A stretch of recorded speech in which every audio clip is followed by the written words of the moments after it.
The next poem, or the next poet rather, is going to be Assotto Saint. Assotto Saint was influential both as a writer and as a publisher. He was the publisher of Galleon's Press, which really did yeoman's work in publishing work by black gay writers, at a point where not all venues were open to black gay writers writing about black gay experience. I hope I've done well enough that you'll permit me a second to quote from somebody. I want to quote from the gay historian Martin Duberman, who was speaking in an interview here from 1986. And this is what he had to say, talking about AIDS. He said, "I think the AIDS crisis could end up legitimizing the most conformist and intolerant elements of our community, and pushing to the margins the most adventuresome, non-conforming elements. I think the gay community is being lectured by some of its own spokespeople in the direction of adopting mainstream sexual mores. I think it's tragic enough that the AIDS plague is taking so many gay lives. It will be an additional tragedy if it robs us of our gay specialness. Unfortunately, I think that's the direction it's taking. I think it will continue to do so until the sex phobes in our midst, gay as well as straight, are retired."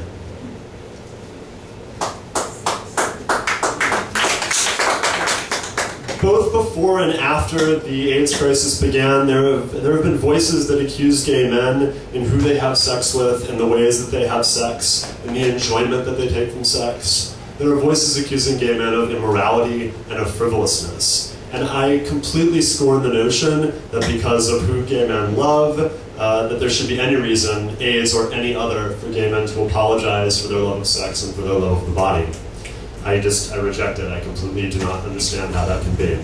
And I try to make sure to include poems in Persistent Voices that are celebratory of sex and the body, because there really are many, many people, many voices still, even among gay men, who denigrate gay sex, especially outside of monogamous relationships. I think that's definitely something that we're seeing even on the increase today. This poem by Assotto Saint is called Lord Have Mercy.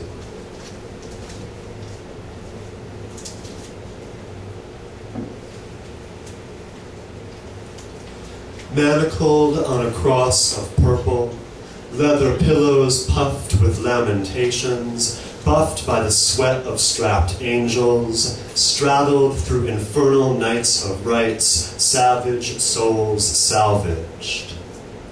In the flicker of a votive candle circle, I watched bald-head Gabriel genuflect, frail, naked, freckled like a leopard, the morning after. He had worn his whiteness best in black, armored crusader in rhythm. I don't remember your name, his cruel lips curled. It doesn't matter. I have a lover, I sighed, unmasked, in blessed remission.